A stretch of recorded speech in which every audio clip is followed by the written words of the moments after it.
¿Qué tal? Muy buenas noches. Bienvenidos a su programa Sin pelos en la lengua, un programa que sale en simultáneo por la plataforma de Movimiento Parateísta, Creación Heroica y de la Izquierda Diario Perú.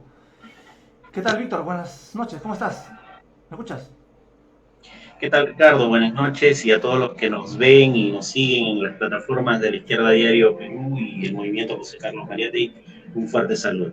Bien, bien, Víctor. Estamos hoy con un tema que hemos venido anunciando, pero que ya se ha dado, ¿no? Un nuevo paquetazo de normas, ¿no? Al estilo Milei, ¿te parece? ¿Algo así? Lo común en nuestro tipo de gobierno y estados en nuestro continente es rememorar las épocas de la monarquía. ¿Y qué significa esto? Que el Congreso, el Poder Legislativo, le delega facultades legislativas al presidente de la República, que es Perdón, lo que intentó Víctor, como lo pretendió Milei. hacer Milei, ¿correcto? Milei pretendió eso. Claro, Pues, como Milei, como Bukele. O claro. sea, hay una concepción monárquica en estos términos de delegación de poder. Al igual como muchos otros presidentes, como Maduro, que constantemente consigue delegaciones de poder. ¿Esto qué cree en el fondo? Que bajo la excusa de que el poder legislativo no tiene la suficiente velocidad para llevar adelante los cambios legales que son necesarios para el país, hay que entregárselos al Poder Ejecutivo.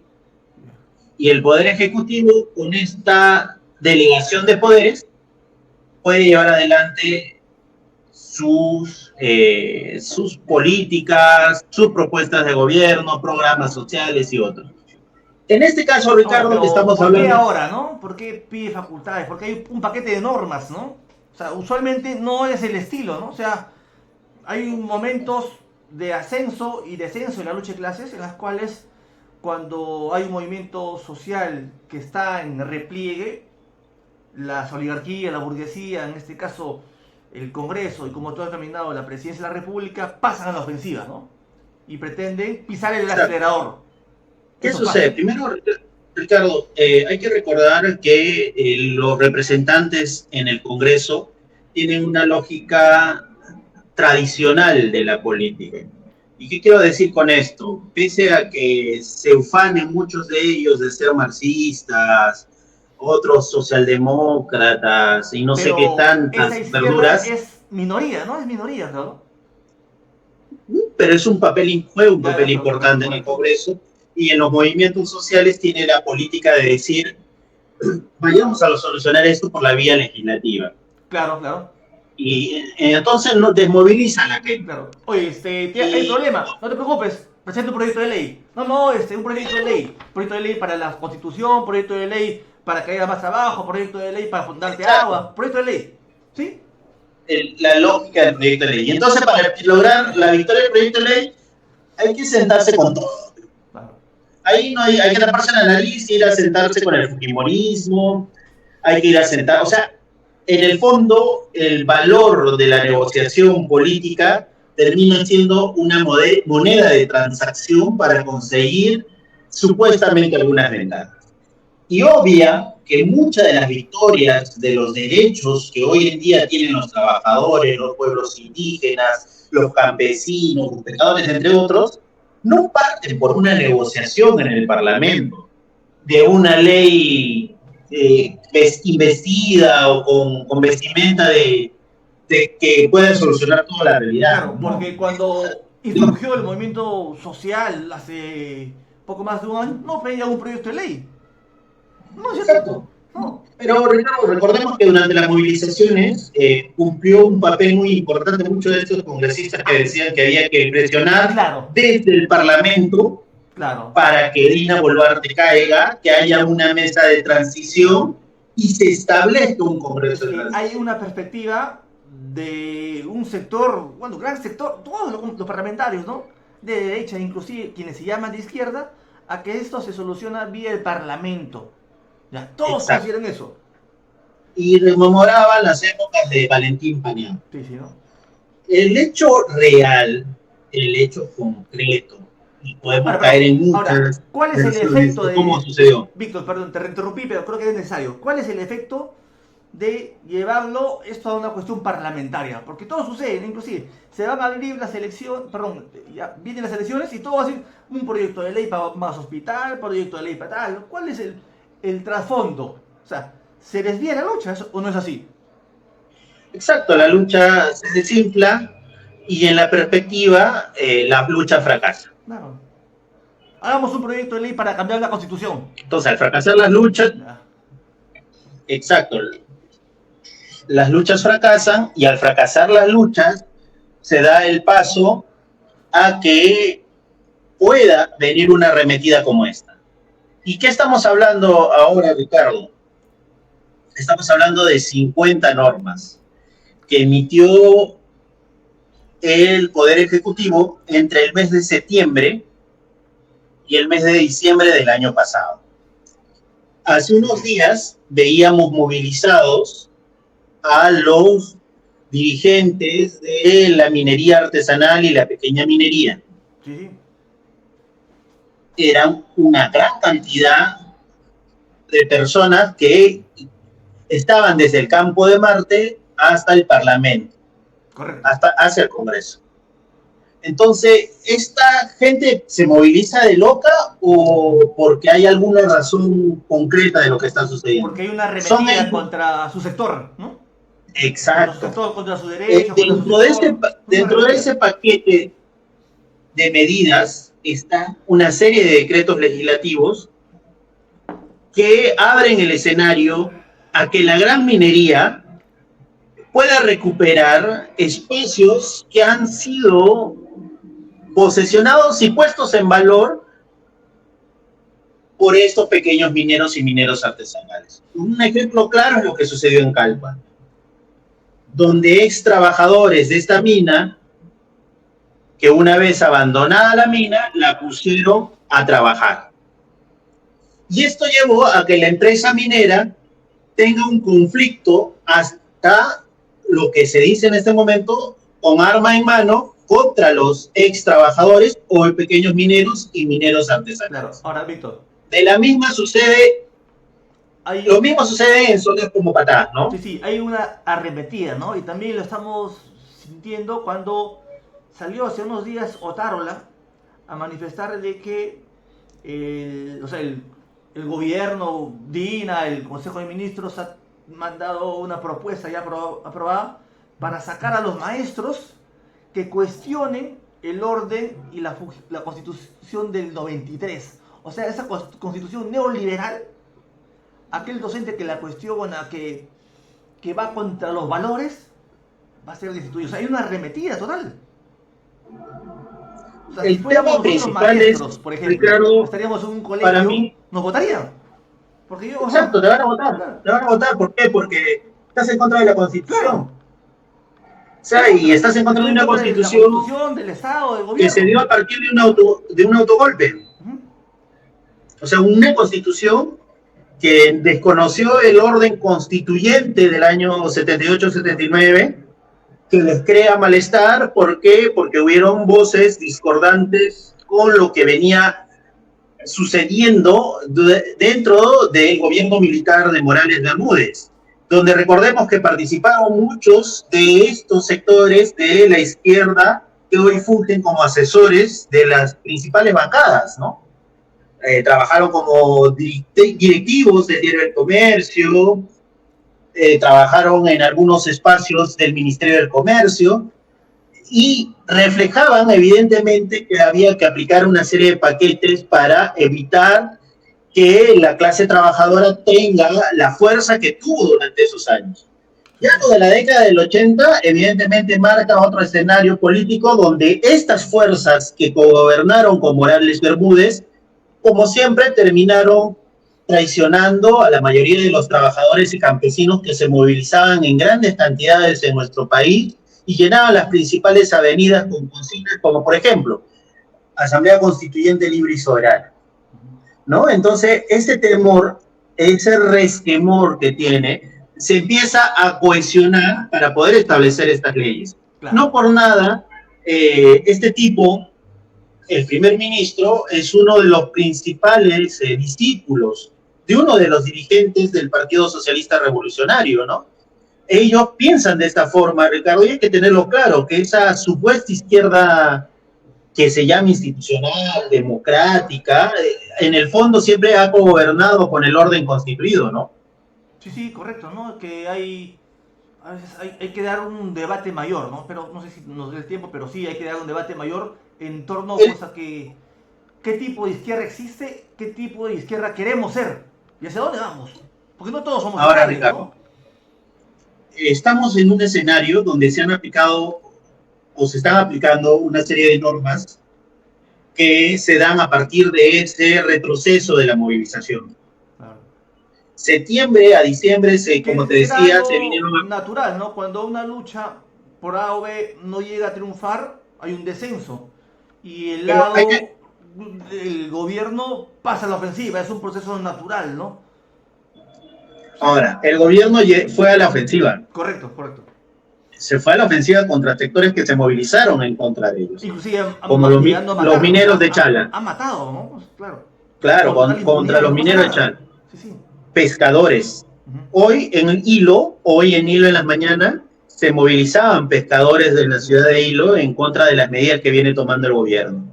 Están los pequeños mineros, hace poco veíamos las movilizaciones en Machu Picchu con una abierta política de beneficio a ciertos grupos empresariales en el país que tienen plataforma, que como bien lo explicaban los propios dirigentes turísticos, esta plataforma no tiene la misma capacidad de la anterior plataforma y es más, es una plataforma con menos tecnología. Pero en el fondo no es un tema de tecnología, no es un tema de qué técnica es mejor o mayor. Estamos en un momento de crisis, Claro. estamos en un momento de recesión y alguien tiene que pagar estas cuentas, ¿Y quién es la que la paga siempre, no? La clase trabajadora. la clase trabajadora. Correcto. Ahora, Y Víctor, la clase trabajadora en este instante está precarizada, está es pauperizada, la clase trabajadora en el tiene mundo en un sí, ¿no? No montón de solamente en el préstamos Perú. encima. Es en el mundo, ¿no? Correcto, es en el mundo. Exacto, es en el mundo. Y es lo que estamos viendo en Argentina, En ¿no? Argentina, en todos los países, ¿no? Ahora, En, a en la par, Argentina, continúa, compañero. en Argentina la crisis, Compatriota, compatriota, continúa. en Argentina la crisis la querían hacer que paguen los trabajadores. Los trabajadores durante días se movilizaron a las puertas del Parlamento y lograron que la ley Ahora, que se llamaba Ley Ómnibus de Milei sí. retrocediera. Ahora, En este caso no sucedió esto. ¿Por qué? Porque hubo un retroceso del movimiento social. sí, sí. Las clases sociales movilizadas en la ciudad de Lima tuvieron un gran Ahora, golpe. para que nos siguen, ¿no? Y se pregunten, oye, ¿por qué Dina Boluarte no cayó? Hay un programa especial que hemos dedicado 3 Claro, episodios, miren. lo pueden revisar ahí, para más o Sí, menos, sí. pues, podemos llegar a un consenso de que ¿por qué no cayó Boluarte, no? Creo que es un programa bien Vayamos al especial. debate, porque Eso. yo creo que los que nos ven, nosotros nos diferenciamos abiertamente con el simplismo con el cual se manejan supuestos doctores en sociología que solamente hablan de la plebe y no ven en el fondo que sus decisiones por mantenerse como sanguijuelas en el Estado burgués llevaron a una de las crisis del movimiento social que hoy Correcto, en día correcto. la vivimos. Ahora, Y no les basta, no va a bastar, Ricardo, discúlpame acá, y hay que decirlo claro, que se pongan en la puerta de San Marcos a presentar su libro, porque ustedes fueron los que pauperizaron y hicieron parte de esta derrota. El salario hasta el momento no se iguala al mismo salario del año 2018. bien, bien. Llevaron a una de las crisis que estamos viendo actualmente en nuestro país. Y no basta pues con ponerse en la puerta o ponerse a rezar o a voltearse el pecho de lo que sucede, No, sí, sino hay aceptar de que, que su concepción es la equivocada y errada. como la que está en el balance que está ahí, ustedes lo pueden ver en las redes, un balance bien amplio, ¿no? En la cual tocamos varios aspectos de por qué Boluarte hasta el momento continúa y por qué probablemente va a llegar hasta el 2026. Ahora, Víctor, nos olvidamos de un elemento importante, ¿no? En este paquetazo de normas, que es, hay un famoso decreto que varios especialistas, inclusive directores de Sedapal, han anunciado que atenta y da pie a la privatización del agua. También es parte de ello, ¿no? de esta red. Claro, es un decreto legislativo que si bien se lanzó el 21 de diciembre, hay una lógica abierta de parte del gobierno de trasladar muchas cosas a privatizar, Ahora, siempre ha sido esa la entendiendo política, que perdón, la política de todos los gobiernos, ¿no? De Toledo, Humala, Ollanta, ¿no? O sea, todos, sí, sí, todos, sí, todos van privatizando poco a poco y por algo existe proinversión, Ricardo. sí, sí. O sea, yo Ahora, creo que lo mínimo que tuviera que hacer alguien que quisiera hacer algunos cambios es detener la actividad de proinversión. ahora, tal como está la empresa del Estado, que sea, para no abastece a los sectores altos, por ejemplo, de Lima. En la empresa de agua en Arequipa, Arequipa está colapsado porque no tienen agua. La segunda ciudad más importante del país no tiene agua. Y la empresa del Estado dice, bueno, eh, espérense, tengan paciencia. No digo que privatice, no, ojo, por favor, no estoy diciendo eso, pero sí de que es el Estado burgués como está, no la solución. Ahora, la Ni salida tampoco es, dará como otra. claro, la salida es darle, tener esperanzas en un Estado burgués así como este. Mira, la salida no puede ser esa, Ricardo. No. Yo creo que hay que marcar, y creo que esa es la lógica de esta serie de programas, que keynesianismo no es marxismo. Sí. O sea, creer que el Estado burgués va a llevar adelante políticas como la industrialización, como que los principales servicios como agua, luz, internet y otros puedan tener la mayoría de la Mira, población, eso no va a claro, suceder. porque vivimos en un modo de producción capitalista, ¿correcto? Y bajo el capitalismo todo es mercancía. El mouse, Exacto. el lente que estoy puesto, todo es mercancía. Hasta inclusive nosotros mismos, porque nos vemos obligados, como no somos dueños de ningún medio de producción, a vender nuestra fuerza de trabajo. Somos mercancía. Esa es la lógica. O sea, la educación, la luz, la salud, todo es mercancía bajo el sistema capitalista. Y por decreto no puede ser abolido para que no sea mercancía. ¿Y qué significa que sea mercancía? Que hay alguien que usufructa o se queda con el valor producido. Es la lógica del capitalismo, es la lógica. Creo que eso es un elemento importante para actualizar la crítica al sistema capitalista. No pasa, creo, en este aspecto, no estamos de acuerdo con la privatización, perdón, pero tampoco vamos a decir que somos estatistas, ¿no? No somos estatistas, ¿no? Creo que es una diferencia, creo que nos diferencia de las demás corrientes de izquierda, ¿no? Que muchas de ellas sí se han manifestado estatistas, ¿no? No, que hay una empresa que hay una empresa nacional de tal, una empresa tal, o sea, no es nuestro eje darle control. Quien tiene que tener el control de esos medios de producción son los propios trabajadores, Sí.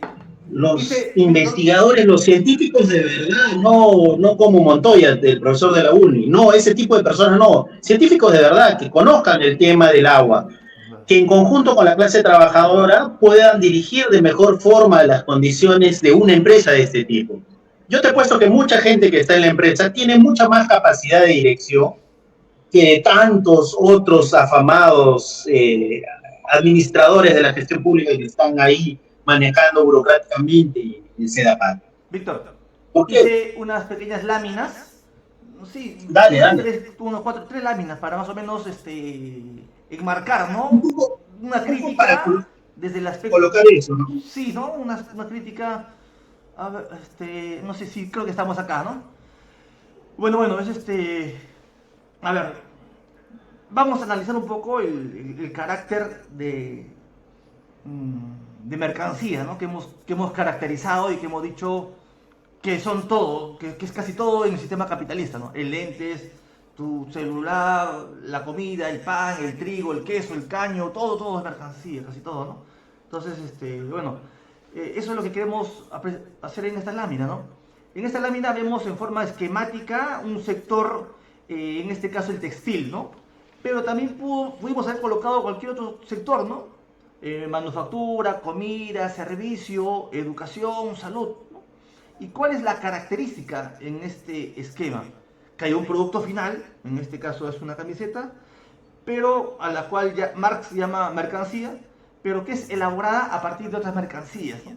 Por ejemplo, tenemos el algodón, que es la materia prima, una máquina de coser, que de acuerdo a Marx es el medio de producción, y la fuerza de trabajo, ¿no? Que dan ese carácter. Ahora, según David Ricardo y Marx, es la fuerza de trabajo la que ha generado el valor, la que genera el valor. Y este es el punto de partida para explicar la teoría del valor-trabajo. ¿Ya? Pero hay un detalle. Si bien es cierto, Ricardo, bueno, mi tocayo fue el que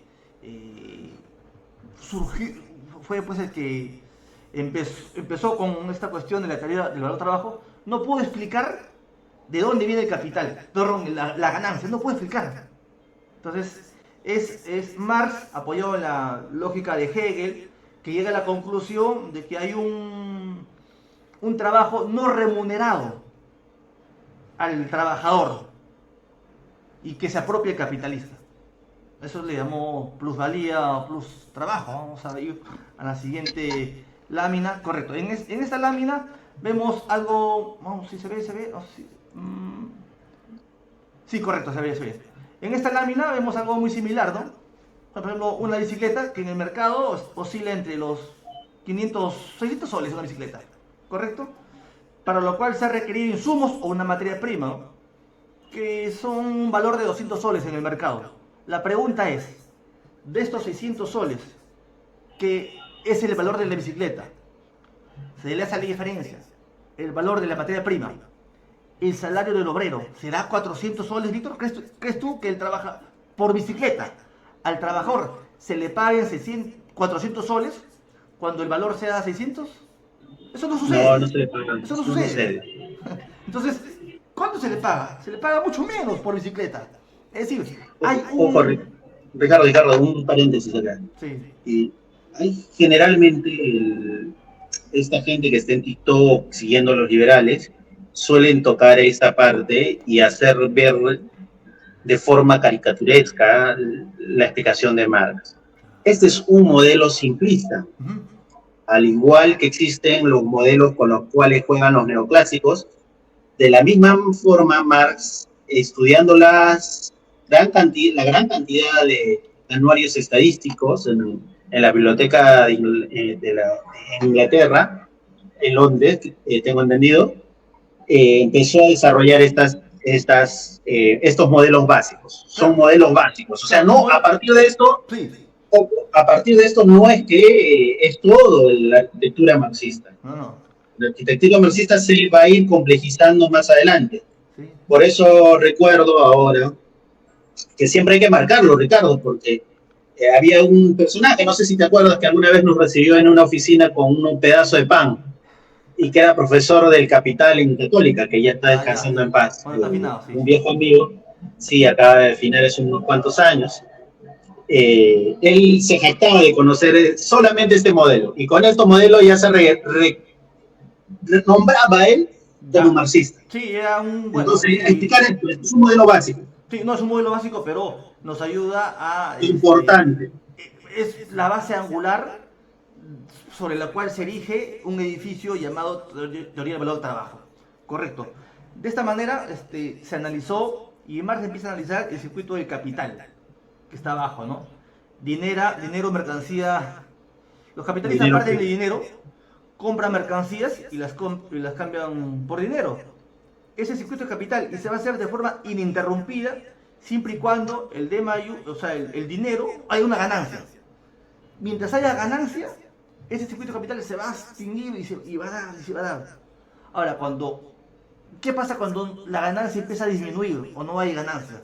Entonces el capitalista interrumpe el ciclo y se producen las famosas crisis capitalistas. Ahora, en este siguiente esquema quiero explicar algunos conceptos que a veces, no son míos, obviamente son de Marx, ¿no? Que es lo que llamaba el tiempo de trabajo socialmente necesario, que es el tiempo de trabajo que requieren los trabajadores u obreros para producir sus mercancías, ¿no? ¿Ya? Y también la plusvalía que hemos mencionado hace un momento, ¿no?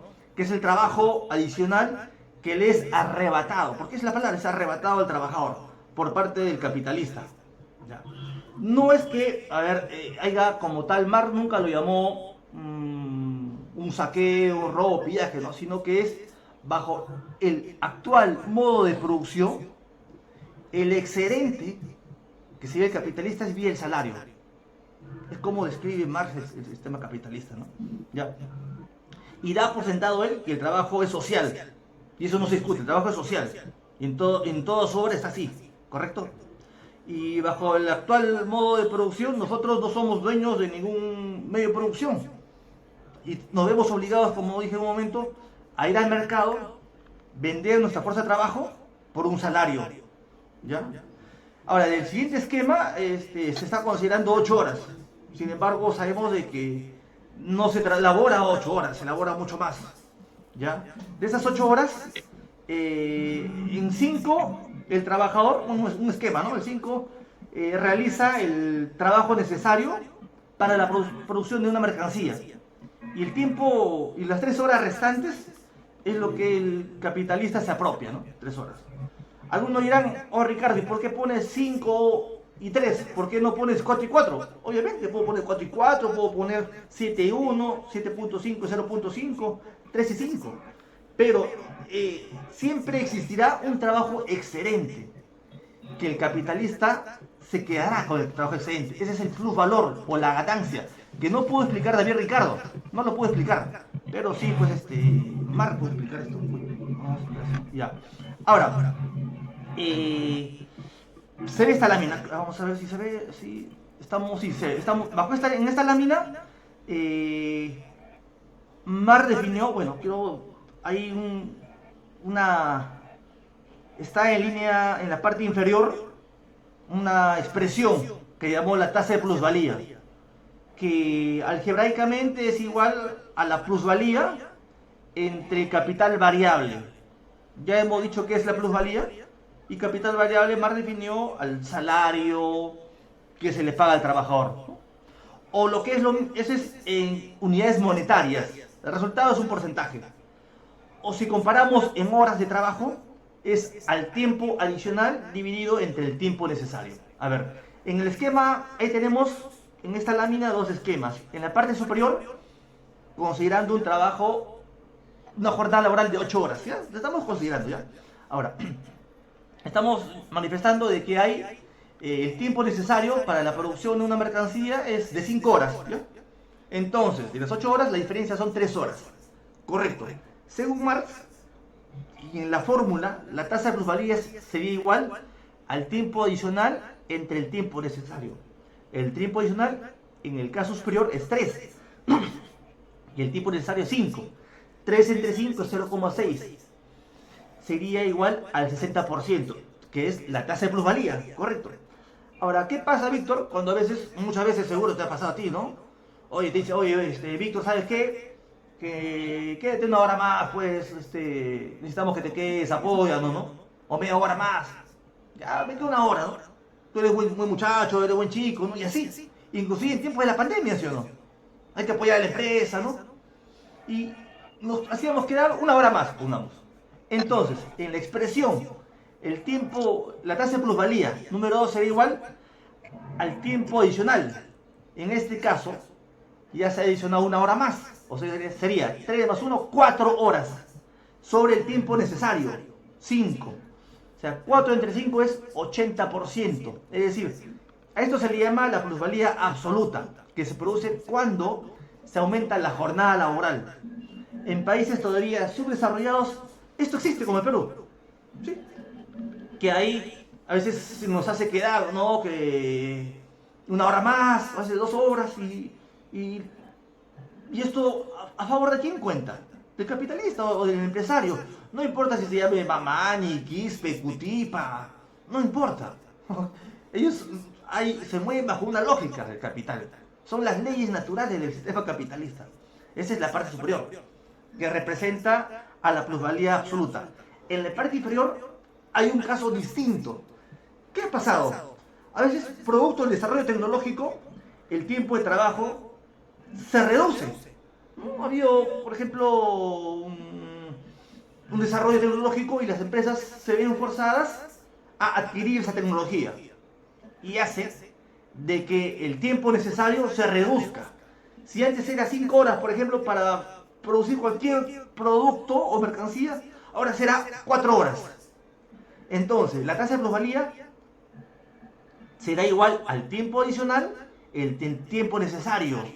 Tiempo adicional, 4, y el necesario, 4. La división, 100%. Es decir, se ha incrementado la plusvalía. Y eso es lo que pasa, pues, en la actualidad con las grandes sociedades, ¿no? O sea, aparentemente somos, tal vez, nos pagan un poquito más, pero somos más explotados que lo que éramos antes, porque hay un desarrollo tecnológico que ha permitido que el tiempo de trabajo para producir un bien, un servicio, se reduzca.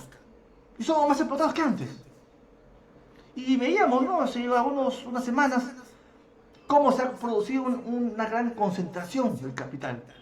O sea, mientras haya, por un lado, grandes empresarios, la mitad del planeta está, pues, está en condiciones críticas, hipopérrimas, ¿no? Entonces, ese es un elemento importante. Ahora aquí, ya para ir cerrando, ¿no? Y como decíamos en un comienzo, ¿no? Lo que hemos ejemplificado es un esquema simple. No se explica, pues, en 10 minutos, ¿no? Esto es para hacer todo un curso inclusive, ¿no? Que estoy seguro que lo haremos más adelante, ¿no? Sobre la teoría del valor trabajo, que trata de explicar las leyes que gobiernan los precios. No sé, en grandes modos, ¿no? Marx concluyó que bajo determinadas relaciones entre los seres humanos, ¿ya? Por ejemplo, el trigo adquiere determinadas formas que lo transforman en mercancías, ¿ya?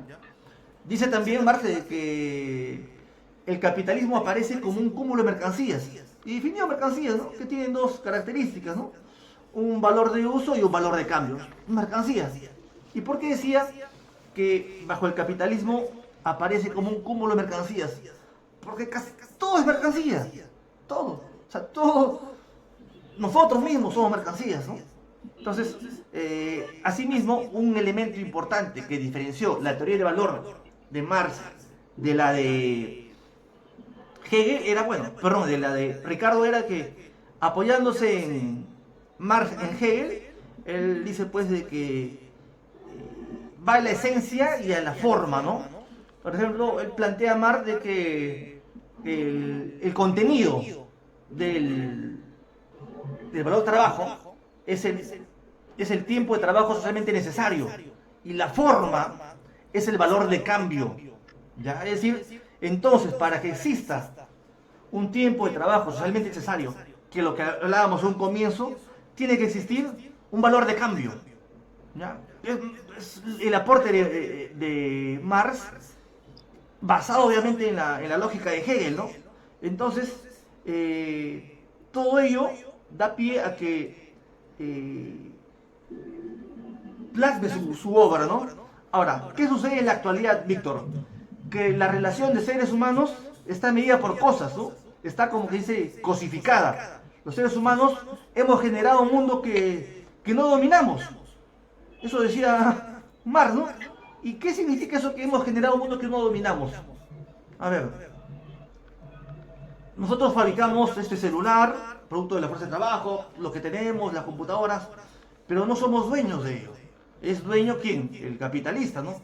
Somos dueños cuando, bueno, al final lo compramos, ¿ya? Los precios, por ejemplo, tienen una característica, ¿ya? Que a veces pareciera que no lo podemos controlar, ¿sí o no? A ver, controla el precio. Sí, ha sido producido por el hombre. Nosotros hemos producido el celular. A ver, pongamos el precio del celular bajo este sistema capitalista, bajo este tipo de modo de producción. Nosotros hemos producido, viendo el tema ya del agua, ¿no? Muchos bienes, servicios, la infraestructura, se ha producido la fuerza del hombre, el sistema de conexión de gas, ¿no? Todo eso. ¿Podemos controlar el precio? Te pregunto, Víctor, por decreto, bajo este modo de producción capitalista. No, ¿me escuchas? No. Sí, te escucho, Víctor, dime. No, Ricardo, no. Y efectivamente es eso, ¿no? Que en la actualidad vivimos una especie de sociedad en la cual, a pesar de haber producido las mercancías como tal, el actual modo de producción no permite de que quienes han producido lo administren. No podemos administrar, ¿no? Entonces, y eso no puede ser cambiado por decreto, por ley. No sé si se entiende la lógica, Víctor.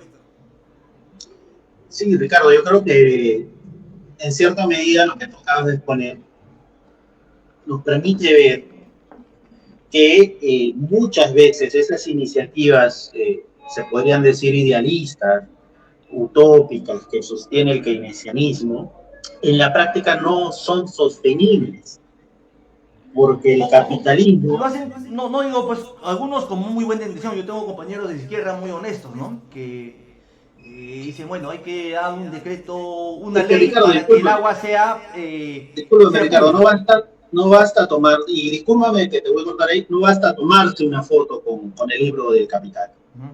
Hay que leerlo, ¿no? O sea, decía hace poco, ¿no? A una amiga cercana le decía, oye, mira el TikTok siquiera, pues, ¿no? O sea, porque muchas de las cosas que dices no lo reivindica Marx.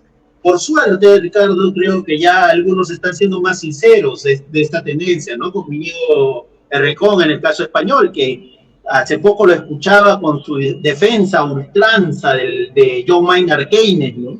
Y ya algunos programas atrás no han marcado que cómo Keynes se expresaba de la clase trabajadora, Claro. cómo Keynes se expresaba sobre las movilizaciones sociales y qué pensaba de los partidos de los trabajadores, esas formas despectivas con las cuales se trataban. Y de la misma forma en el caso peruano. O sea, cómo muchas de estas organizaciones que en el primer momento agarraron las ideas de Keynes, Ahora, en el fondo terminaron conciliando con grandes dictaduras, sí, ¿no? ahora, Víctor, bajando a tierra un poco, lo del agua, ¿no? Que es un tema muy importante. Yo he conversado con compañeros muy honestos, ¿no? Pero dicen, oye, Ricardo, pero podemos hacer que en la Constitución el agua sea un bien, ¿no? Y no un servicio. Ya, pero yo le decía, oye, pero correcto, ya. Pero los caños es una mercancía, ¿sí? La fuerza de trabajo, la persona es una mercancía. El acero es una mercancía. Y por decreto no vamos a abolir el carácter de clase, ¿sí o no? Hay cuestiones que no se hacen por decreto. Por muy buena intención, ¿no? O sea, por decreto yo no puedo abolir pues la... Una política clásica es, ¿no es cierto? Clásica, muy clásica. En el ánimo de desarrollar la burguesía nacional, porque recuerda que ellos piensan en las etapas, piensan que hay que crear una burguesía nacional y esta burguesía nacional va a hacer que desarrolle las fuerzas productivas. Entonces, en ese ánimo, por decreto, le asignan una cantidad de dólares a esa burguesía nacional. Entonces, lo que sucedió en nuestro país, la experiencia más fuerte fue el dólar mutuo. Y todos en este país, como en Argentina lo conocen, saben qué desastroso es tener ese tipo de modelo. ¿Por qué? Como tú bien acabas de decir, no por decreto vas a mejorar las condiciones de cierta clase social. Claro, o sea, eso implica, tal vez con algunas amistades que tengo dentro de la izquierda, ¿no? Decir, oye, Ricardo, entonces, en la Constitución no podemos poner de que tengamos mejor salud, mejor educación. O sea, Ricardo, solo para marcar las últimas experiencias. Yo me imagino que muchos de los que nos están viendo tuvieron alguna experiencia con los migrantes venezolanos. un poquito más fuerte, Víctor. ¿Me escuchas? Con los migrantes venezolanos. Sí. Los migrantes venezolanos venían con fajos y fajos de billetes. ¿Qué es lo que sucedió? Hubo por decreto una especie de dólar MUC en Venezuela.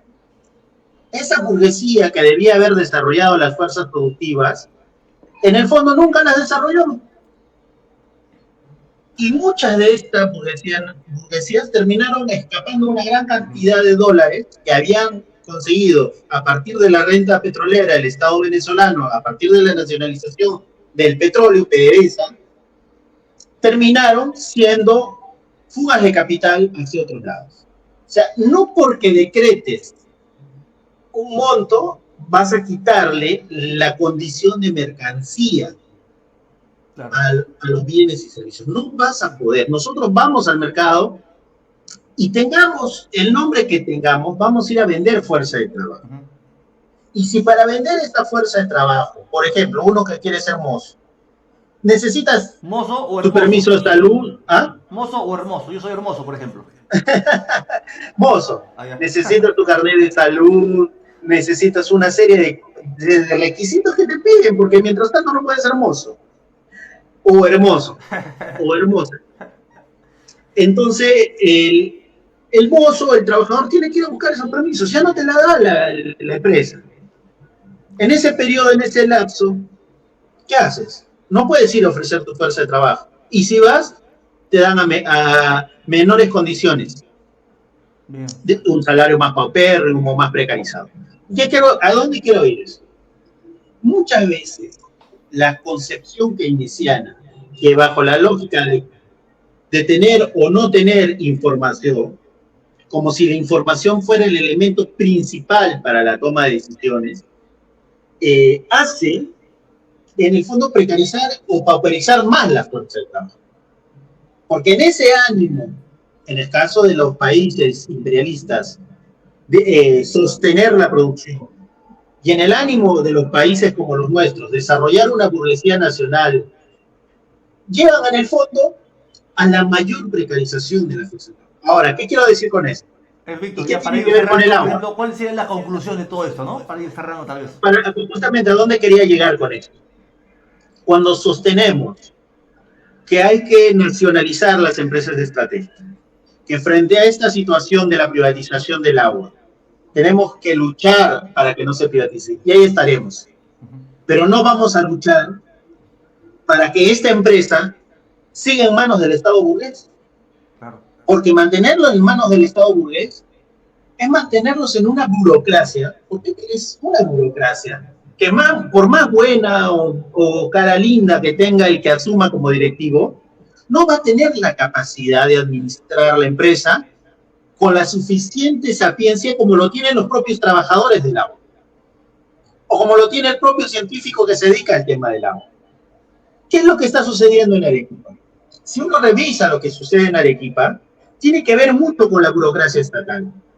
Por eso nuestra crítica hacia el Estado burgués tiene que ser frontal, porque nosotros no vamos a conseguir nada en ese Estado burgués. Lo vamos a conseguir, tampoco lo vamos a conseguir con el sector privado, o con esa burguesía que intenta ser nacional. Porque mucha de esa burguesía, en el ánimo de acumular capital, va a llevar a la precarización y a no tener sostenimiento en la mayoría de empresas. Y eso lo hemos visto con Telefónica. Un ejemplo de eso fue Telefónica. O no nos vamos a recordar cómo es hoy en día Telefónica tener internet con Movistar, ahora Movistar. O sea, todos sabemos lo que es el suplicio de tener Movistar. Y también sabe el país, por experiencia, qué es el suplicio de tener una empresa en manos del Estado burgués. Sí. Porque antes se demoraban las líneas de teléfono, no sé, años, meses. Lo que estamos proponiendo... Ahí también va lo que hubo, lo que dijo, ¿no? Lo que expliqué, ¿no? Un avance tecnológico que permitió que haya un desarrollo, ¿no? Un desarrollo de fuerzas productivas. O sea, es algo lógico, es algo típico en el capitalismo. Y creo que a esta coyuntura que hay de la arremetida del Boluarte contra los trabajadores, vía este paquetazo de normas, nos debe llevar a la reflexión de que nuestra crítica es desde una izquierda que se reivindica anticapitalista, ¿no? Por eso está ahí en el banner, somos una izquierda anticapitalista, que nuestra crítica es hacia el Estado como tal, el Estado burgués, y debemos de aprovechar para explicar de que bajo este sistema capitalista como tal, no va a ser posible que el agua no sea un servicio, porque es así, salvo, ojo, que como producto de la lucha de clases, como producto del ascenso social, la derecha o la burguesía se ve arrinconada a dar concesiones. Ojo, que es producto del desenlace de la lucha de clases. O sea, Ahora, nuestro eje Ricardo, es la Ricardo, lucha de clases, que es la que al marca final lo que define. tocamos. No la define un proyecto de ley, no la define las buenas intenciones de alguien que quiere ser congresista. Víctor, dale Venimos final. hablando de las leyes. ¿Quiere esta ley? Toma esa ley. Toma esta ley. No, no, no. La práctica real, el dato empírico nos muestra que esas salidas llevan a la mayor precarización de la fuerza de trabajo. Ese tipo de ajustes o propuestas económicas, como las que sostuvo Pedro Franque dentro del Ministerio de Economía, llevan a la mayor pauperización de la clase trabajadora. ¿Qué quiero decir en el fondo, Ricardo? Y en este ánimo de poder debatir la gestión del agua. El agua no puede ser gestionada, y se muestra muy claramente ahí, por el Estado boliviano. Pero tampoco puede ser manejado por la gran empresa privada. Entonces, tiene que entrar a gestión de los trabajadores, claro, de los que conocen claramente qué es lo que sucede ahí adentro. Y en un proceso de transición tienen que ir paulatinamente ellos luchando contra una burocracia que amarra la posibilidad que muchas de las ideas que las tienen los trabajadores, muchas de las ideas que las tienen los científicos del agua, se puedan llevar adelante. Y la única forma es, como tú bien claramente lo has dicho, mediante la movilización. Solo la movilización puede abrir paso a este tipo de concepciones. Ese tipo de experiencias, como las que se ven, por ejemplo, en sectores de la pequeña minería y minería artesanal, es lo que les trae terror, no solamente al gran empresariado nacional, sino también a los burócratas que están como sanguijuelas hace muchos años en el Estado burgués. En pocas palabras, Ricardo, hay una posibilidad de cambiar nuestro país. Industrializar nuestro país en la práctica, con las actividades que han llevado adelante algunas experiencias en nuestro país hace poco, actualmente, se la va a hacer de la mano de los trabajadores. Son los trabajadores los que van a hacer la cabeza de la industrialización. No van a ser la burguesía nacional, no va a ser Añaños, no va a ser, no sé, otro burgués nacional por ahí. O tal vez ahí, ya para ir culminando, ¿no? Hay algunos compañeros, bueno, de gran parte de la izquierda que dice de que somos un país explotado, ¿no? Y bajo esa lógica, el compañero Roque Benavides también es explotado. Bueno, ya Roque creo que está haciendo la alianza con López Chao, ¿no? Claro, el compañero Dionisio Romero también es explotado, ¿no? Eso tenemos que discutirlo y bueno, bien Víctor, te dejo. Listo, Ricardo, yo creo que ha sido un programa un poco más teórico, el día de hoy en Sin Pelos de la Lengua, pero el ánimo es ese. Abramos el debate. No estamos en una condición de sociedad plebeya, estamos en una sociedad de clases. ¿Y qué significa una sociedad de clases? Que hay una burguesía, que hay un proletariado, que hay un campesinado, que hay una clase rentista que se acostumbró a vivir de las consultorías del Estado, y por eso, en determinado momento, a esos que sostienen que es una sociedad plebeya, le pidió su partido que renunciara al Estado, se quedaron aferrados al Estado y en el gobierno de Pedro Castillo. Nada más, Ricardo. Bien, Víctor, muchas gracias. Gracias a quienes nos han venido siguiendo y efectivamente nuestro eje, nuestra línea es dar un debate en torno a que es es imposible que bajo el sistema capitalista la salud no sea mercancía, la educación no sea mercancía. ¿Cómo cambiar eso? Vía la movilización, vía la lucha de clases. El desenlace de ello puede producir una distinta correlación de fuerzas y un desenlace en favor de la clase trabajadora. Y que al final, como decíamos y como decía Mar, de que la liberación de la clase trabajadora será obra y gracia de la clase trabajadora. Muchas gracias. Y hasta la próxima. Bien, bien.